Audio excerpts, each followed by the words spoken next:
dendam pada Muldoko, pada Pak Jokowi. Saya menganggap bahwa kebijakan mereka harus dievaluasi. Kenapa saya ambil posisi itu? Karena partai-partai politik tidak ada yang bersuara tentang itu. LSM bersuara, publik internasional bersuara.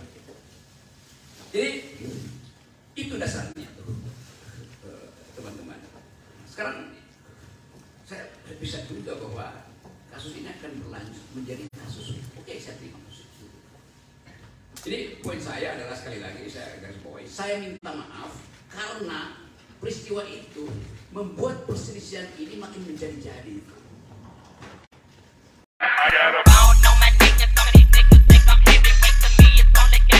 Preman berpesan badan.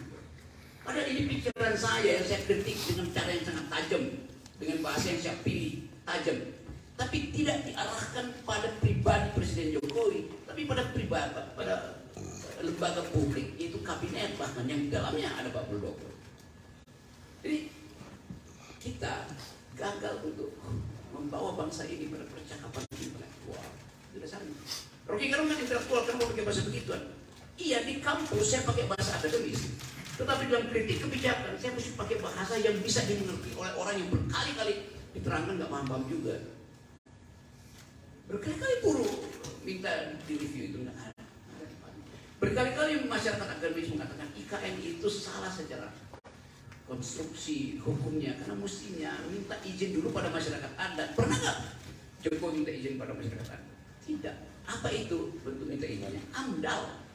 AMDAL itu adalah hak masyarakat adat untuk mengiyakan atau tidak mengiyakan proposal publik. Pak Jokowi sudah putuskan duluan, baru diminta pembenaran secara masyarakat adat, secara AMDAL.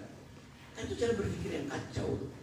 Jadi saya nggak ada dendam pada Muldoko, pada Pak Jokowi. Saya menganggap bahwa kebijakan mereka harus dievaluasi. Kenapa saya ambil posisi itu? Karena partai-partai politik tidak ada yang bersuara tentang itu. LSM bersuara, publik internasional bersuara. Jadi itu dasarnya tuh, teman-teman. Sekarang saya bisa juga bahwa kasus ini akan berlanjut menjadi kasus. Oke, saya terima kasus. Jadi poin saya adalah, sekali lagi saya garis bawahi, saya minta maaf karena peristiwa itu membuat perselisihan ini makin menjadi-jadi. Itu intinya. Dan tentu ini berbahaya di dalam tahun-tahun ini. Kenapa? Karena di belakang kasus ini berbagai macam kepentingan ngincer untuk mengeksploitasi.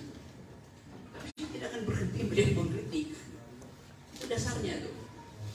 Jadi sekali lagi, mari kita, saya anggap aja bahwa oke, saya kerja kasus ini. Karena rumah saya disentuh itu, diintai. WA grup saya dimaki-maki, ya kalau itu biasalah, saya anggap ya kadang-kadang itu apa namanya, akun abal-abal. Udah lihat rok, gua mau borok tuh sama seperti itu. Mana coba prinsip itu? Karena saya sendiri, saya nggak punya partai politik. Dulu antek asing segala macam, asing dari mana?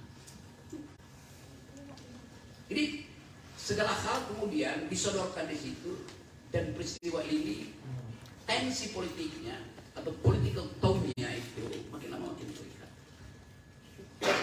Jadi dasarnya itu dari keinginan saya untuk bersahabat dengan teman-teman Papua, teman-teman Dayak, teman-teman di NTT, di Tangerang segala macam yang marah. Oke, saya terima kemarahan itu, saya minta maaf karena saya membuat kalian itu marah. Tetapi sebagai orang yang bertahun-tahun berupaya untuk mencoba demokrasi, saya mesti terangkan orang-orangnya. Jadi mohon dimengerti. Bagi mereka yang sudah mengerti, bagi mereka yang mungkin satu waktu akan paham bahwa oh itu ya beda antara pejabat publik dan pribadi. Pertama juga begitu. Tidak ada yang secara persis membuat distinktif, perbedaan distinktif antara pejabat publik dan individu yang menjabat jabatan itu. Beberapa waktu lalu di Jogja ada pertanyaan, kenapa Pak Rocky menghina keluarga Pak Jokowi? Bagaimana mungkin wartawan ada cara berpikir begitu? Artinya dia nggak tahu kasusnya dan dia nggak tahu konsepnya tuh. Itu juga nambah kegaduhan. Jadi teman-teman itu tanya dan silakan kalau masih ada soal, tetapi silakan tanya hal yang fundamental. saya akan jawab dengan cara saksama dalam tempo sesingkat kasus ini mulai beredar. Saya ada di mungkin 9-10 kota di Lombok, Jawa Timur, Jawa Tengah, diundang oleh para mahasiswa dengan maksud saya memberi kuliah seperti biasa kuliah umum, tetapi dari seluruh undangan seminggu ini seluruhnya dieksekusi. Saya nggak boleh masuk kampus, saya nggak boleh ketemu akademisi itu. Jadi ada dugaan saya bahwa soal ini soal biasa aja kan. Mau dibuat hukum, oke. Tetapi jangan halangi saya untuk bicara dengan para mahasiswa. Nah, yang menggemparkan kemarin adalah di yang saya tahu di Jogja itu saya dihalangi untuk bertemu dengan kurang lebih 1.500-2.000 mahasiswa. Justru itu dihalangi oleh PDIP. Dan saya merasa buat apa menghalangi saya? Toh kalian partai, karena kalian punya kekuatan untuk mengubah undang-undang itu. Silahkan ubah undang-undang di DPR, ubah intelektual atau akademisi atau kritis sosial nggak boleh bertemu mahasiswa itu. Jadi itu yang saya sayangkan. Padahal saya bertahun-tahun mengajar di sekolah Megawati itu tentang pikiran bangsa. Jadi kalau saya mau terangkan pikiran bangsa, kok dihalangi oleh partai? Di mana saya mengajar tentang pikiran bangsa? Tapi saya pahami itu tuh. Jadi terlihat di publik sekarang ada perselisihan tentang kasus saya. Mereka yang mengerti pro saya mengatakan bahwa itu bukan hinaan, itu kritik. Kalau saya lanjutkan argumennya. Jadi saya berterima kasih kepada mereka yang menganggap bahwa saya justru membuka pembicaraan untuk menghidupkan diskursus tentang apa sebetulnya yang disebut kritik publik terhadap pejabat publik. Nah, saya berterima kasih pada mereka. Mereka mendukung saya banyak wawancara di media massa itu, dan bahkan sebagian memuji-puji saya bahwa saya memulai satu tradisi untuk memperlihatkan bahwa diskursus publik itu tidak boleh dihalangi oleh dendam pribadi. Memang itu dasarnya kan. Jadi sekali lagi itu poinnya. Tetapi saya mengerti bahwa kasus ini kemudian membuka perselisihan di publik antara yang pro dan kontra. Nah itu yang membuat kehebohan. Kehebohan itu bisa ditafsirkan sebagai keonaran secara hukum itu. Itu pentingnya kita pahami bahwa sesuatu yang disodorkan untuk dijadikan target keonaran itu bisa disponsor oleh siapapun. Kan itu maksudnya kan.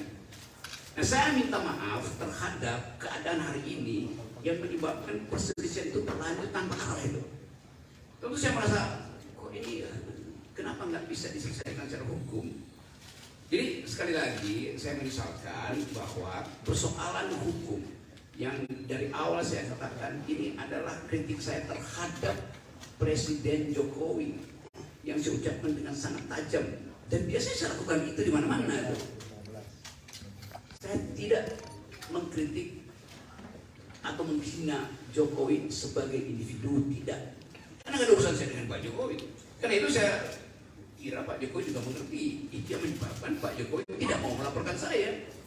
Kan Pak Jokowi mengerti bahwa yang saya ucapkan itu adalah kritik terhadap kedudukan publik dia, jabatan publik dia. Poinnya di situ dulu tuh. Jadi bab pertama saya mau terangkan bahwa di dalam demokrasi persaingan pikiran itu dilegalkan, bahkan dianjurkan supaya kita bisa menapis mana yang disembunyikan, mana yang sebetulnya genuine, mana yang sebetulnya palsu.